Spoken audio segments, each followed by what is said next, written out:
하늘맞이 무속대입니다. 대신 강의를 한 편 올렸더니 여러분들이 궁금한 댓글에 질문이 많아서 지금 여기 댓글에 다르신 분들 하나하나 그 아이디는 공개하지 않을게요. 근데 충분히 이해하실 내용이고 또 그 댓글에 다르신 내용처럼 아마 다른 분들도 공통적인 의문점을 갖고 있는 부분인 것 같아서 이 부분은 제가 한 번 더 짚고 넘어갈 필요가 있는 것 같아서 다시 한번 넉대신에 대한 이야기를 좀 해볼까 하고, 자 보세요.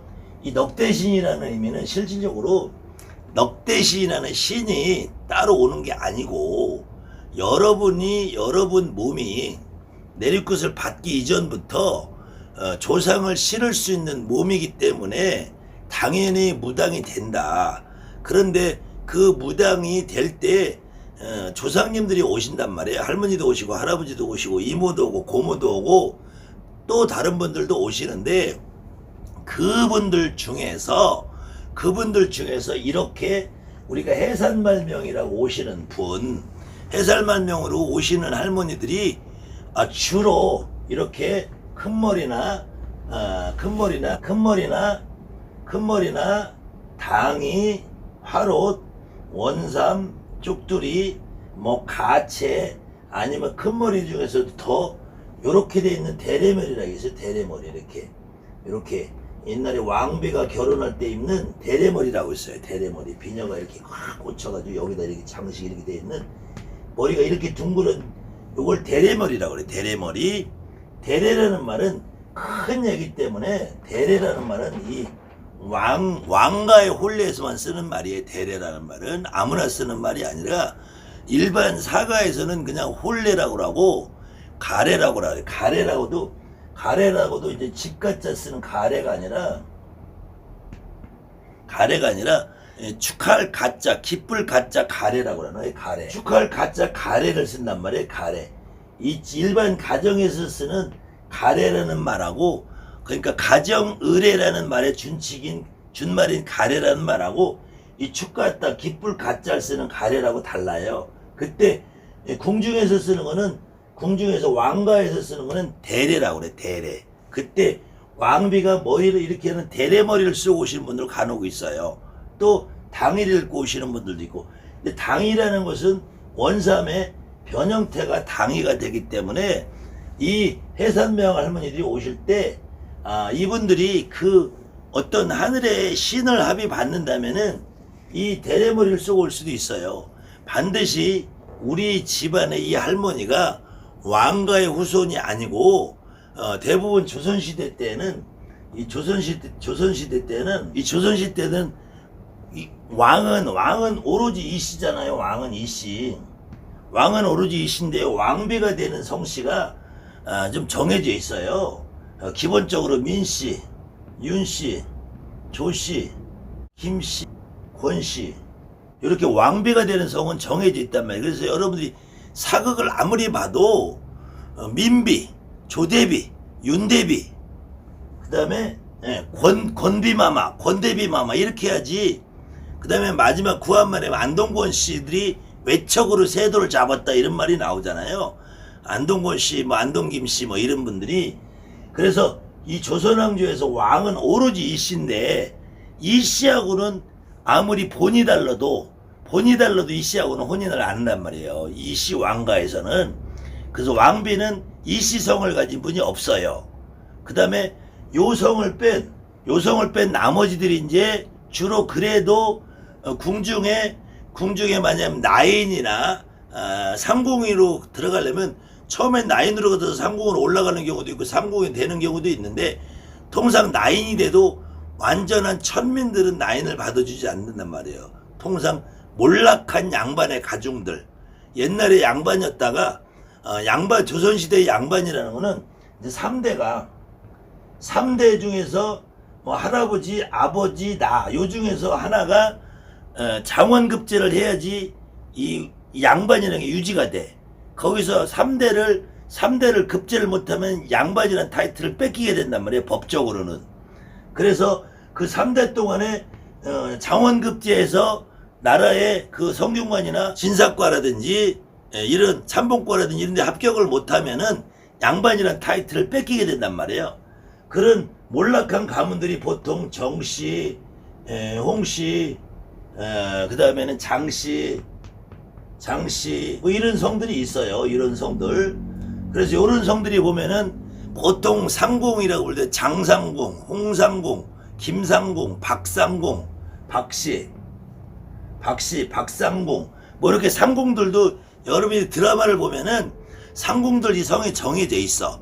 그 다음에는 상공이 됐다가 이제 왕의 승언을 입는다. 승언을 입으면은 이제 숙이, 숙빈 뭐 이렇게 후궁이 된단 말이에요. 후궁이 돼서 첩질 받아도 보통 이제 장귀인, 박귀인, 뭐 박수건, 뭐 홍수건, 정수건 이렇게 간단 말이에요. 그러니까 후궁들은 이렇게 성이 또 정해지는 거야.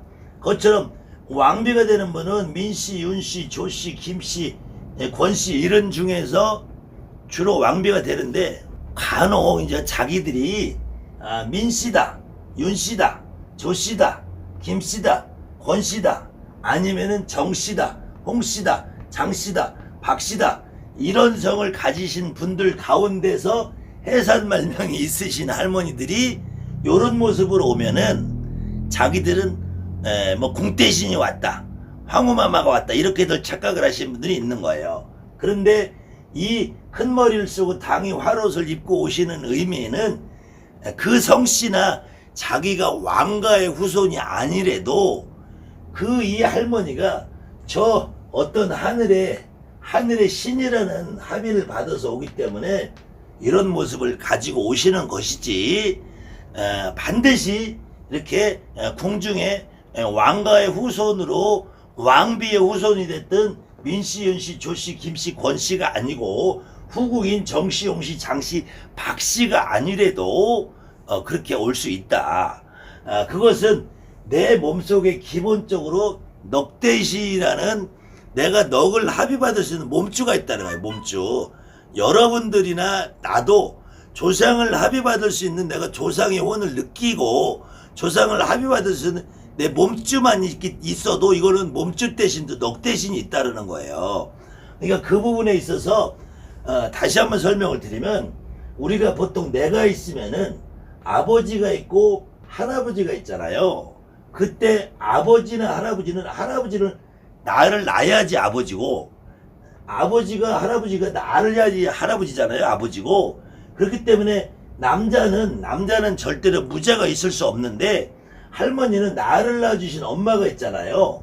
그 다음에 아버지를 낳은 할머니가 있는데 아버지를 낳지 않은 큰할머니가 있단 말이에요. 이 큰할머니 나를 낳지 않은 내 엄마는 따로 있지만 나를 낳지 않은 아버지한테 큰할머니가 있단 말이에요. 큰할머니. 이걸 우리가 이 할머니를 본할머니라기도 하고 큰할머니라고 지칭을 해요. 사실은 우리 엄마가 나를 낳았으니까 우리 엄마가 본엄마잖아요. 나를 본엄마라고 할 때는 할머니를 이 큰할머니라고 하는 게 맞죠. 첫 번째 할머니니까. 근데 아버지를 낳은 할머니도 이 할머니가 본할머니가 되잖아. 나를 본을 줬으니까. 근데 큰할머니가 있을 수 있단 말이야.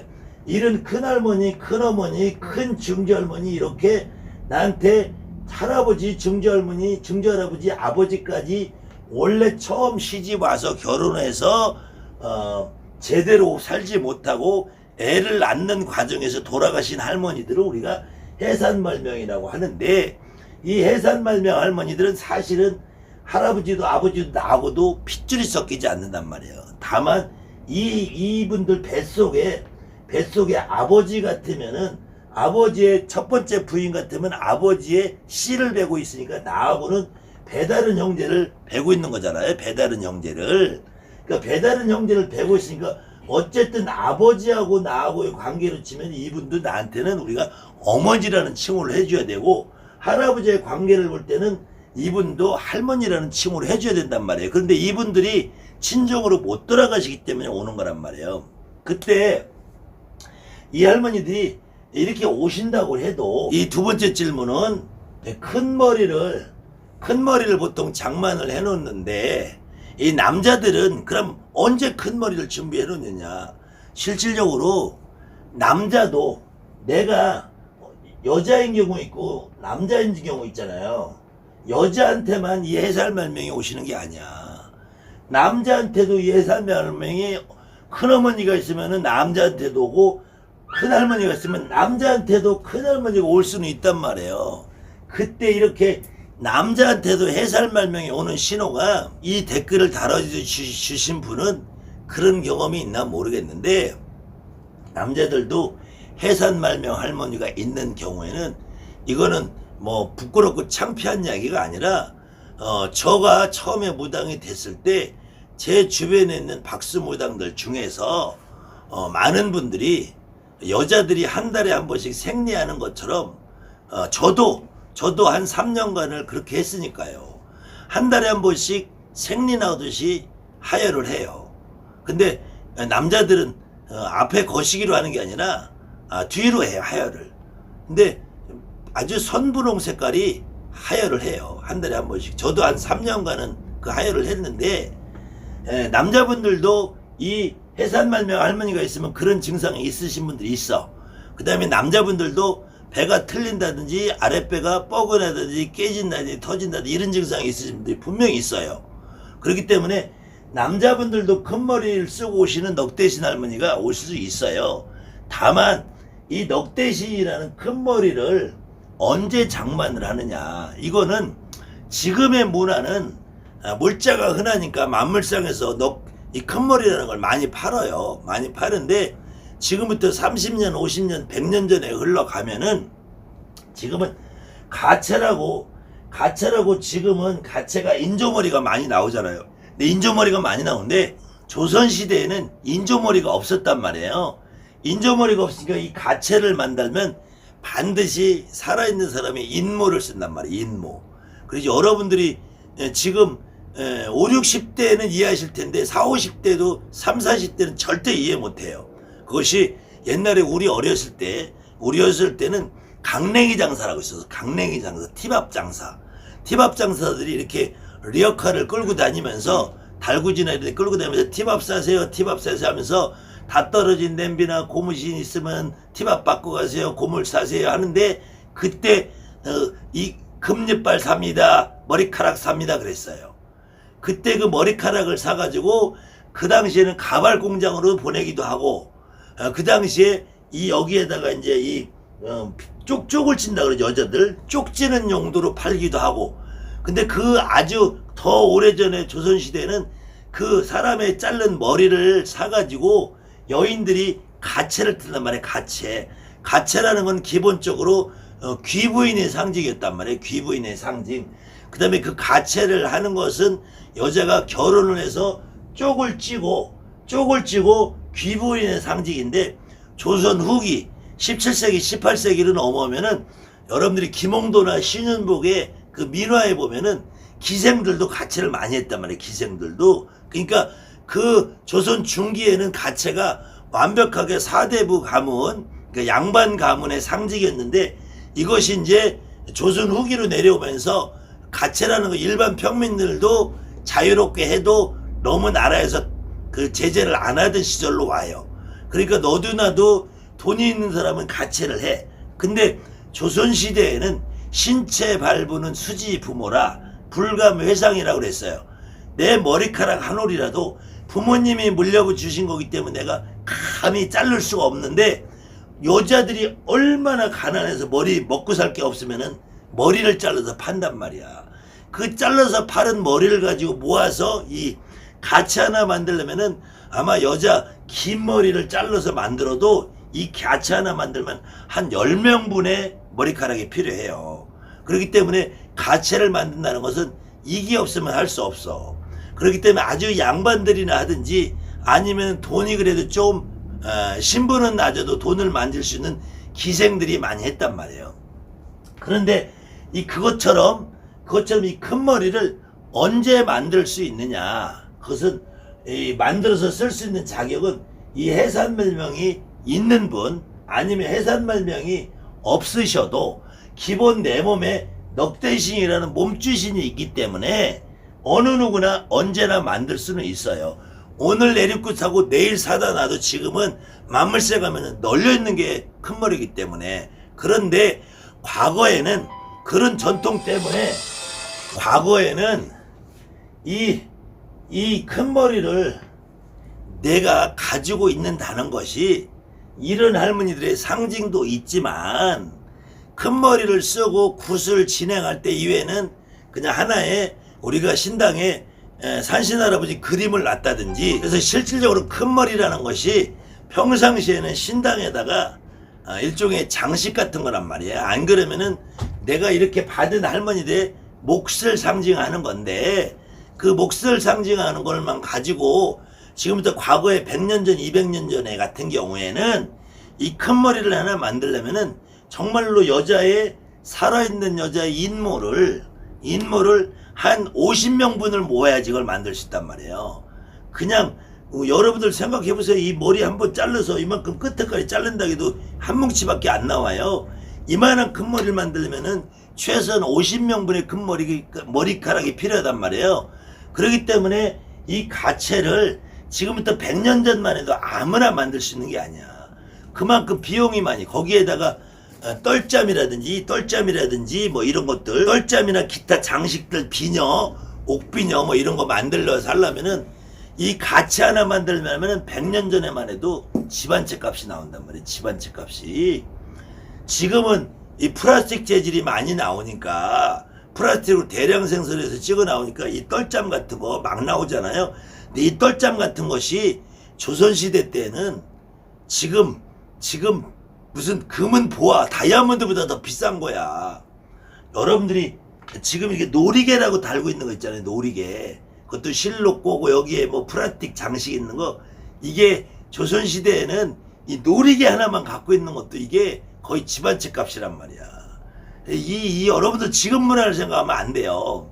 그래서 이 큰 머리를 만들 수 있는 거는 지금은 오늘 내리급 받으면 내일도 가서 사도 돼요.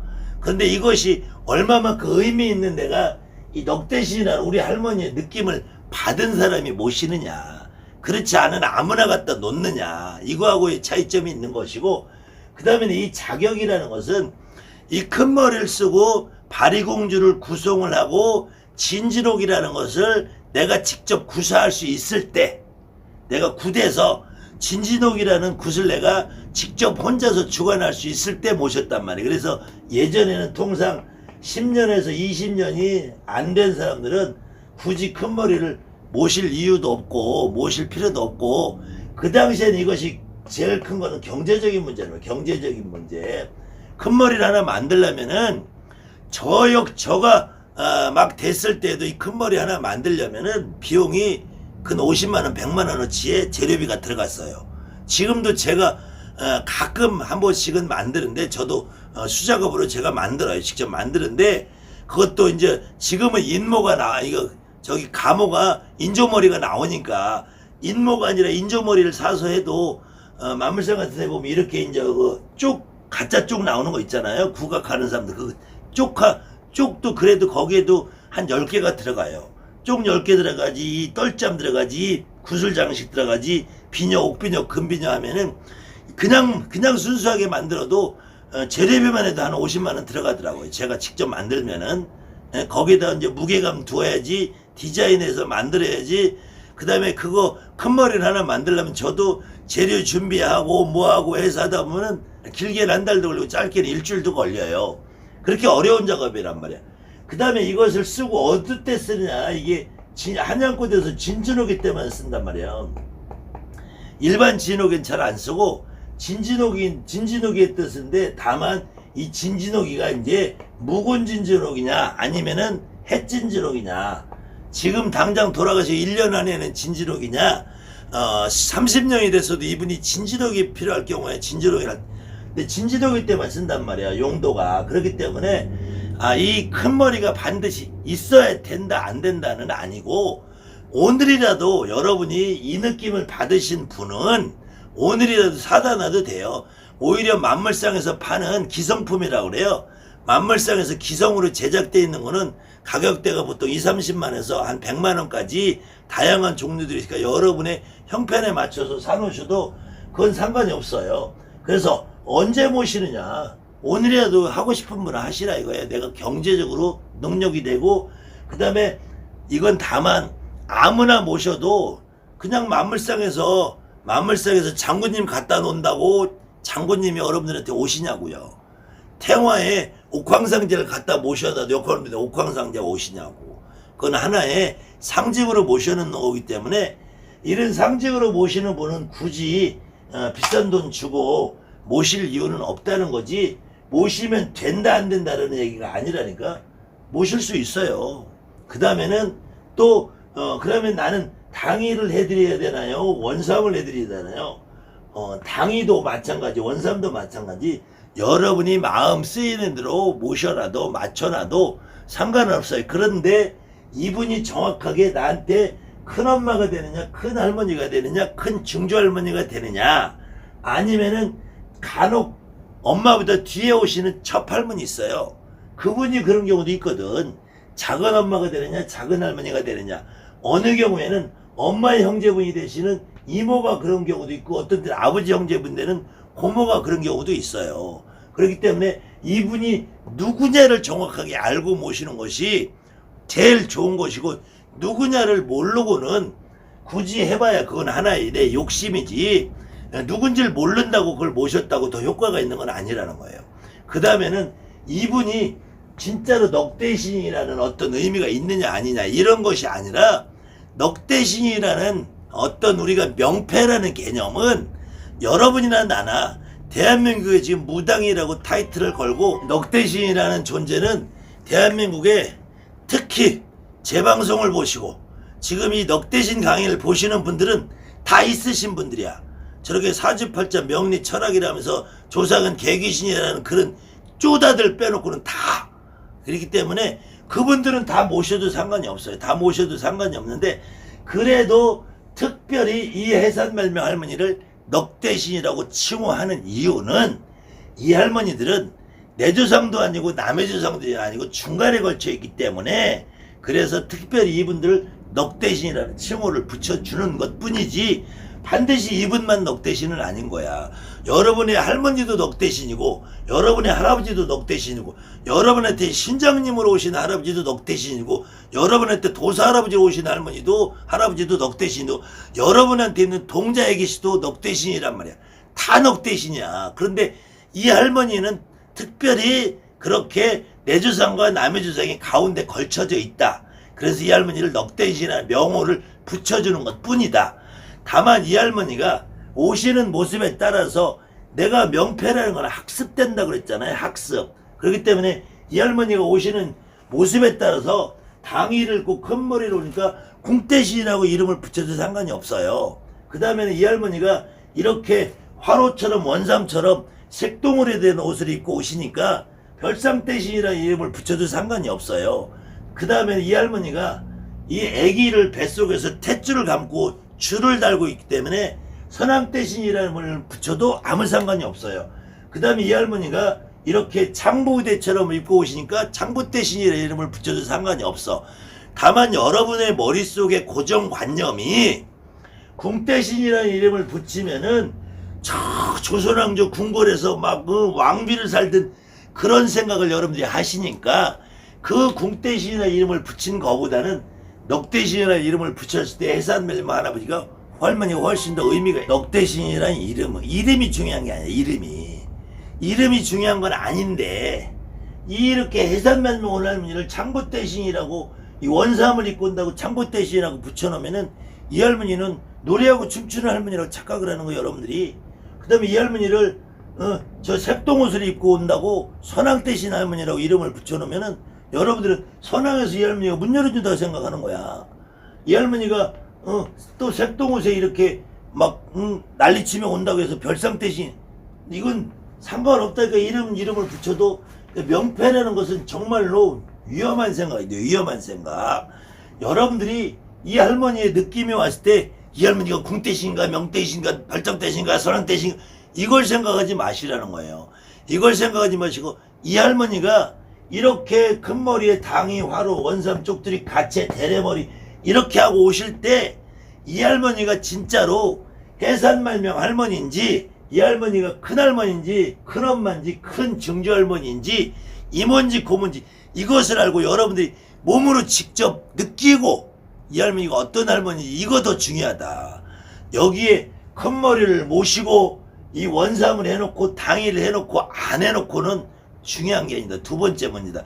이 양반들이 그렇게 진짜로 내 몸에 실리고 이런 느낌을 여러분들이 화경이든 꿈이든 어떤 모습으로 기도할 때 여러분들이 보면은 그때는 이걸 해놔도 의미가 좋잖아. 의미가. 그렇기 때문에 이런 분들을 여러분들이 몸으로 느껴서 받지 않으면은 이름은 아무 의미가 없다. 이름은 아무 의미가 없다. 이 넉대신 할매가 실질적으로 우리가 구슬할 때에는 당신이 모습을 갖고 올 때는 콧머리를 쓰고 당일 입고 화로 입고 원삼을 입고 오는데 왜 한양굿에서 구슬할 때는 이 대신을 데려 입고 하느냐. 여러분들이 대신을 데려 입고 한다는 고정관념이 있었어요. 특히 세남굿이라는 걸 하시는 분들의 고정관념이 도령을 든다든지 말미를 들인다든지 진진하기를 할 때 큰 머리를 쓰고 대신 몽둥이를 입고 하는 걸로 여러분들이 착각을 하는데 과거에는 이 큰 머리를 입고 바리공주를 할 때 대신 몽둥이 입고 하는 것이 아니라 원삼을 입고 했어. 원삼을 입고 그 다음에 이 창부대를 입고 말미 들이고 바리공주 도령 들고 하시는 분들이 더 많이 있었어요. 이거는 지금 7, 80대 되신 선생님들 아니면 절대로 모르는 일이에요. 근데 지금 이 한양굿에서도 세남굿이 마치 한양굿의 정통 굿인 양 이렇게 오해들을 하고 있고, 저도 세남굿의 전수자로 세남굿에 제가 지부장으로 등록이 돼 있지만 세남굿이 한양굿의 전유물도 아니고, 세남굿은 한양굿을 과거에 하시던 분들이 이름을 그렇게 붙여서 국가중요무형문화재는 문화재로 타이틀이 쓴 것뿐이지 세남굿이 한양굿의 완벽한 전통도 아니고 세남굿의 전통만이 완벽하게 한양굿의 정통굿이 아니라는 거예요. 그리고 반드시 대신몽들을 입어야 된다가 아니라 과거에는 오히려 원삼을 입고 말미들이고 원삼을 입고 도령을 들고 그랬어요. 그래서 지금도 평상시에 진옥할 때는 큰 머리만 쓰는데 도령을 돈다든지 아니면은 말미를 들 때는 이 큰 비녀를 꽂고 여기에 옆댕기라 그래서 옆댕기와 뒤에 그 넓은 댕기다는 이 도트락댕기라 해요. 도트락댕기를 같이 한다. 그래서 옆댕기와 도트락댕기를 다는 것은 이 대신몽들이 입을 때 다는 것이 아니라 원삼 쪽두리를 입고 결혼식을 하는 날 이 옆댕기와 도트락댕기를 다는 것이다.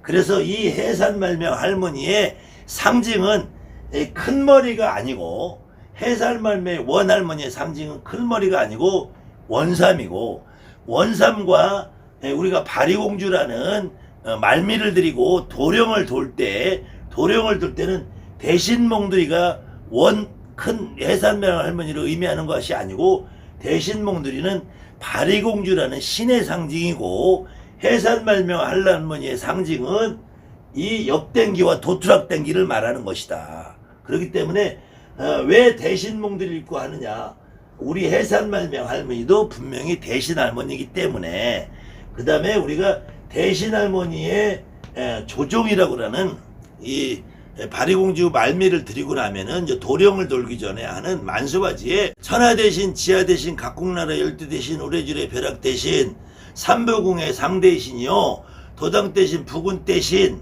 암흑의 가중에 조상 대신 할머니가 문안만신, 애동만신에 몸주되어 오실 경우에, 애동기자의 몸주되어 오시는 그 대신 할머니가 머리에는 큰머리 단장, 입단치마, 수치마의 수저고리 수당에, 한 손에는 칠세방을, 한 손에는 신대할림 잡으시고 오셔서 오늘 이망제를 극락세계에 가시는데 인도를 한다. 이런 문서가 있는 것처럼 분명히 해산말명 할머니가 바리공주라는 어떠한 신의 모습을 합일받아서 여기 오늘 있는 망제를 해원을 시켜서 갈 때 푸짐한 쌀을 들려서 어디론가 보내신다. 근데 보내지지는 않더라고요. 해원을 해드린다. 그것이 우리가 불교 문화에 섞여서 저도 구슬할 때는 극락세계 연화대로 보내신다는 말을 써요. 쓰는데 그것은 극락세계 연화대로 정말 간다는 의미가 아니라 제가 지금까지 경험해본 바로는 조상님은 마음의 원을 풀고 한을 푸는 해원을 하는 것이지 오늘 분명히 극락세계 간다고 했는데 내년에 굿하고 내일 모레 굿하고 하면 또 오시던데. 그렇기 때문에 그것은 하나의 상징적인 의미고 상징적인 의미와 실질적인 의미를 우리 무속인들은 좀 구분해서 내가 실질적으로 구슬할 때 아니면 점을 볼 때 그걸 정확하게 이해를 하셔야지 그 상징적인 의미에 매여 있으면은 우리 무속인들은 스님의 짝퉁이 되고 잘못하면 철학관의 짝퉁이 되고 그런 결과를 초래하게 되면 구세도도 효과가 반감될 수밖에 없다. 아무튼 이렇게 해서도 설명이 모자라는 부분이 있으면 또 댓글을 달아주시면 또 제가 한 번 더 설명을 해드리겠습니다. 감사합니다. 하늘마님 무속대.